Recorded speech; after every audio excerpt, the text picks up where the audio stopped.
இப்போ ஆட்சியில் இருப்பவர்கள், அவர்களுடைய கூட்டணி கட்சிகள், சமூக ஆர்வலர்கள், அந்த நீதிபதியெல்லாம் ஒரே போர்க்கொடி தூக்குவாங்களே, அந்த நீதிபதி அவர்களுடைய சாயம், கலர் சாயம் என்னன்னு எங்களுக்கெல்லாம் தெரியும். ஆனால் மீதி பேரெல்லாம் அதை பார்த்துட்டு சும்மா இருப்பாங்க. அவருங்க எங்களுடைய இவங்களுக்கு ஒரு ஒப்பாரி வைப்பாங்க அவங்க எல்லாரும். அவங்க ஏன் நடிகர்கள் ஒரே ரொம்ப கவலைப்படுறவங்க, சமூக ஆர்வலர்களாக மாறும் நடிகர்கள். அவங்க எங்கே போனாங்க எல்லோரும்? காது செவிடு, கண்ணு குருடு அந்த மாதிரி ஆயிட்டாங்க. இதெல்லாம் காரிய செவிடு, காரிய குருடு. எல்லோரும் கப்சிப் ஆளையே காணும்.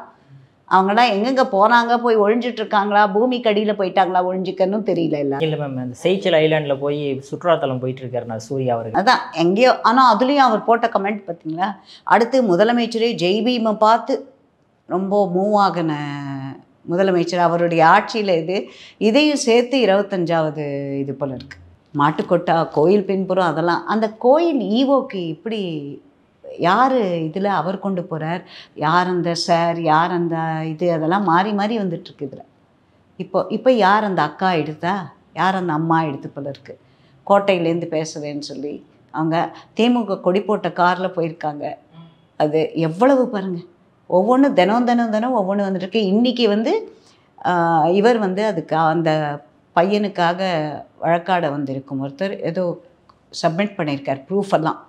அந்த பையன் புதுசாக என்ன சொல்கிறாங்க, அந்த பையனுக்கு ஃபிட்ஸ் விழுந்து செத்து போயிட்டாங்கிறாங்க. போஸ்ட்மார்ட்டம் நார்மலாக 1 hour தான் ஆகுமா. இந்த பையனோடது கிட்டத்தட்ட 4 மணி நேரத்துக்கு மேலே ஆகிருக்கு.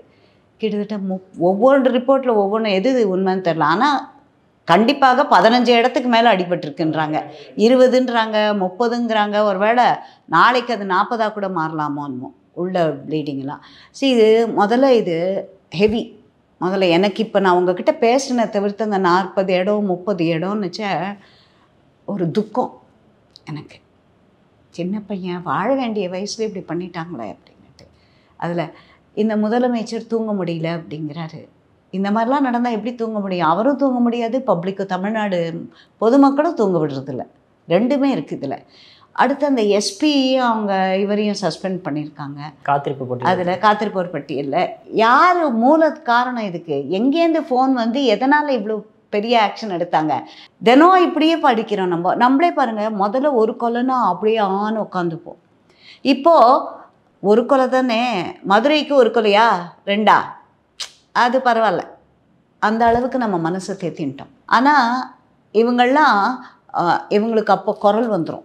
எடப்பாடி அவர்கள் இருந்த பொழுது இவர்களுக்கு குரல் வந்துடுது. இப்போ அவங்க குரல்னால் ஏதோ இன்ஃபெக்ஷன் ஆயிருக்கா என்ன தெரியல. ஆனால் இதுவே ஜெயலலிதா டைமில் இருக்கும்போது அவங்கள பேசவே கிடையாது மேம். அதான் சொல்கிறேன். அவங்க இருந்தப்போ அதான் ஆளை பார்த்து தான் இவங்க பேசுவாங்க இல்லையா? அப்போ இதுலேருந்தே தெரியுது. ஜெயலலிதா அம்மையார் இருந்த பொழுது ஏதாவது வாயை திறந்துருப்பாங்க? ஒரு வாய்ஸ் ஒன்றும் இல்லை அதில். இப்போவும் அதே மாதிரி தான் பண்ணுறாங்க எல்லாருமே. ஒரு குள்ளநரி கூட்டம். அவர் பேர் என்ன? லில்லிபுட்டா. யாருக்கு மேம்? அவர் என்ன கூப்பிடுவாங்க? சூர்யா தான். அவர் சில பேர் என்ன நான் பார்க்கறதில்ல. ஸோ அவருக்கு பேர் கூட தெரியாது. அதில் எங்கே ஞாபகம் வைத்து கொள்ள வேண்டிய பேர் அதெல்லாம் சொல்லுங்கள். இதெல்லாம் என்ன அவர்கள் நாட்டிற்காக சுதந்திரத்திற்காக பாடுபட்டவர்கள், நல்லது செய்கிறாங்க. அதெல்லாமா ஏழை குழந்தைகளை படிக்க வச்சுக்கிட்டு இருக்காங்க. அதுலேயே எவ்வளோ இருக்குன்னு நிறைய பேர் அதில் போட்டாங்கல்ல. அகரம் ஃபவுண்டேஷனோட ஃபவுண்டேஷன் என்ன, அதோட பிஹைண்ட் த ஸ்க்ரீன் என்ன, அதெல்லாமே வந்திருக்கு. போஸ்ட்மார்ட்டம் யூஸ்வலாக 1 hour முடிக்கிறத இந்த குழந்தையோடது 4 மணி நேரத்துக்கு ஆயிருக்குது இதில்.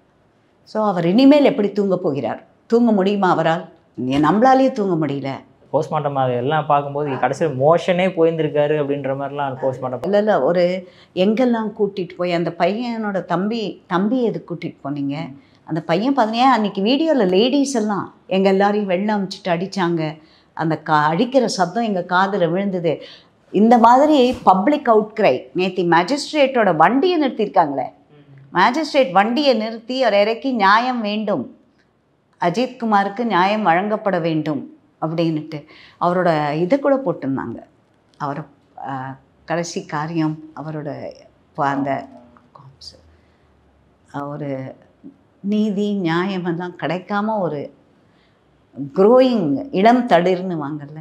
அது எதுக்காக அந்த குழந்தை பிறந்தது, எதுக்காக வளர்ந்த அவங்க அம்மா கிட்ட இவ்வளோ வருஷம் வளர்ந்துட்டு விதி எந்த ரூபத்தில் வந்து அந்த குழந்தைக்கு இப்படி ஒரு சாவு, ரொம்ப ரொம்ப ஒரு ஜீரணிக்க முடியாத ஒரு. ஸோ ஆட்சியில் இருந்தால் என்ன வேணால் பண்ண முடியுன்றதுக்கு அதுக்காக மீடியா இத்தனை மீடியா இருக்குது, இத்தனை அதான் நீங்கள் மீடியா ஏன் அதை கவர் பண்ண மாட்டேங்கிறீங்க? எடுத்துகிட்டு போங்க, உங்கள் கையில் தானே இருக்குது. நேத்தி வந்து அந்த பப்ளிக்கு ரியாக்ட் பண்ணிட்டாங்க, காமிச்சிட்டாங்க. அதில் சாத்தான்குளத்திற்கு மேலும் கீழும் குதித்தவர்கள் இதற்கு ஏன் இன்னும் வாயை திறக்கலை? சாத்தான்குளத்துக்கு அந்த 2 எஸ்பி அவங்கள சஸ்பெண்ட் பண்ண, அவங்களுக்கு மேலே இருக்கிறவங்க தானே ரெஸ்பான்சிபிள். இதுக்கு டிஎம்கே கொடிக்கட்டிய காரில் எதற்காக கூட்டி கொண்டு போனீர்கள்? அது டிஎம்கே வண்டி ஏன் உள்ளே வருது? டிஎம்கே கொடிக்கட்டிய வண்டி எதற்காக உள்ளே வந்தது? பிரச்சனை வரக்கூடாதுன்னு தான் வேற என்ன. ஸோ அவங்களெல்லாம் பிடிக்கணும். அதில் பொதுமக்கள் அங்கே வந்து ப்ரொட்டஸ்ட் பண்ணி பாவம் காமிச்சிட்டாங்க. இப்பொழுது மீடியா எடுக்கணும் இதை. எமர்ஜென்சி இப்போ செலிப்ரேட் பண்ணுறோன்றதுக்காக எமர்ஜென்சி காலத்தில் இருந்த மீடியாவாக மாறக்கூடாது. இப்போ எமர்ஜென்சி ஆனிவர்சரி செலிப்ரேட் பண்ணுறோம். எமர்ஜென்சியும் போது என்ன பண்ணாங்க? மண்டி இடுனாக்க இது பண்ணி ஆரம்பித்தோம், க்ரால் பண்ண ஆரம்பித்தோம் அவங்க இதில் எமர்ஜென்சிக்கு. அதுதான் இப்பொழுது.